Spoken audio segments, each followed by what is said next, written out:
Bonjour à tous, je vous retrouve aujourd'hui pour vous parler de livres et plus particulièrement des 10 livres que j'ai l'intention de lire en 2016.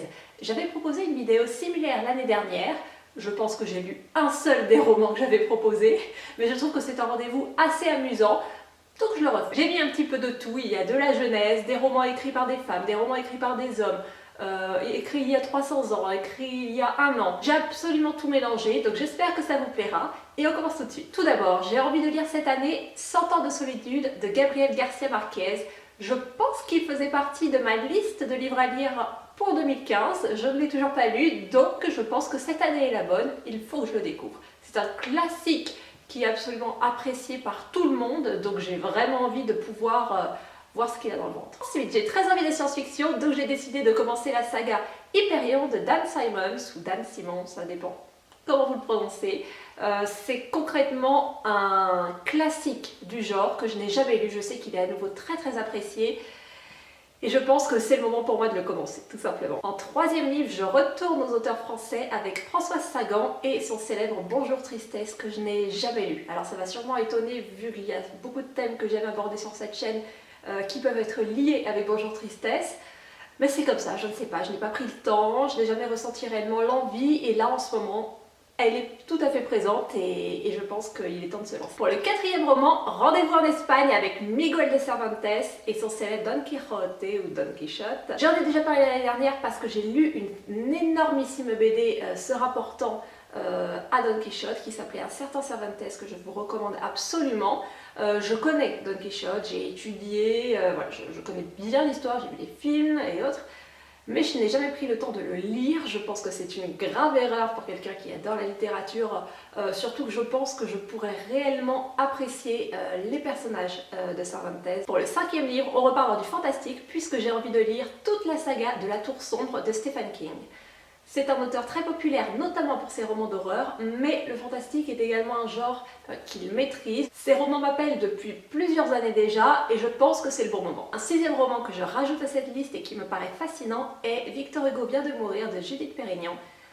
Vous savez, je pense, si vous suivez ma chaîne depuis un certain temps, que j'adore Victor Hugo. C'est vraiment un de mes auteurs, si ce n'est l'auteur classique que je préfère. Victor Hugo était un personnage extrêmement apprécié, notamment des Parisiens, tout simplement parce qu'il parlait d'eux. Et c'est d'ailleurs, parenthèse ouverte, ça que je reproche pas mal à certains auteurs contemporains, c'est qu'ils parlent surtout d'eux au lieu de parler des autres. Victor Hugo parlait des autres et je pense que c'est ça qui en fait que ses écrits sont aussi poignants, en plus bien évidemment du style littéraire très profond, très lyrique et autres. Parenthèse fermée. Et donc, sa mort a suscité énormément d'émotions à travers la France. Il y a eu beaucoup de manifestations, d'hommages rendus. Et ce livre s'intéresse a priori, parce que j'en ai compris, à ces moments-là, à ces derniers jours, au jour après sa mort, au jour juste avant sa mort, toute l'émotion qui régnait sur Paris.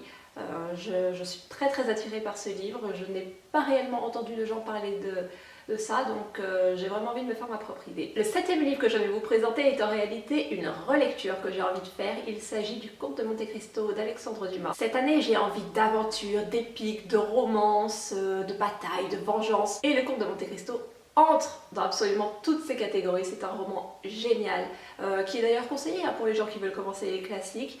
C'est assez simple à lire, ça s'enchaîne très vite, c'est dynamique. Pour mon huitième livre de l'année 2016, Départ pour les États-Unis, puisque j'ai envie de lire La couleur pourpre de Alice Walker, dont il a été tiré un film réalisé par Steven Spielberg, vous l'avez peut-être vu.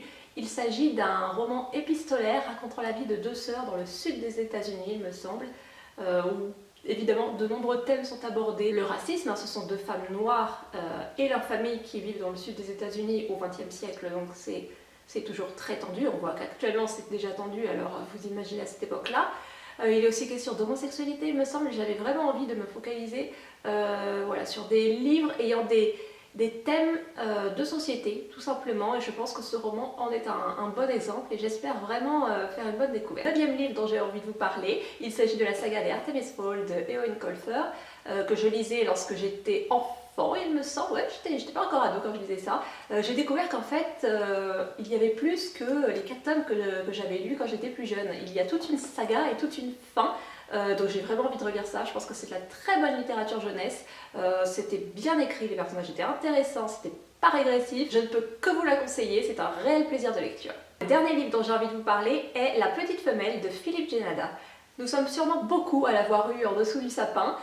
C'est un roman qui a fait beaucoup parler de lui, notamment fin décembre. Je l'avais vu chez Ruquier dans On n'est pas couché et ça m'avait vraiment donné envie de le lire. Pour le coup, ça parle de Pauline Buisson qui a eu un procès pour avoir tué son amant et qui a tout un passif avec les Allemands. Elle a été rejetée complètement par la France. Enfin, elle a vraiment une histoire assez intéressante et Philippe Génada dans ce livre a envie de réhabiliter en réalité cette femme. Cette vidéo est à présent terminée, j'espère qu'elle vous aura plu. N'hésitez pas à mettre dans les commentaires quels sont les romans que vous avez envie de lire en 2016. Je serais ravie d'avoir vos avis, vos conseils, je prends note de tout. Sur ce, je vous retrouve dans une prochaine vidéo et en attendant, portez-vous bien, au revoir. Mais j'ai l'intention de discuter d'un sujet qui m'intéresse et qui me concerne depuis plus de 2 ans et demi, le fait de parler de livres sur YouTube. Cette vidéo ainsi que tout ce qui se trouve sur ma chaîne ainsi que sur mon blog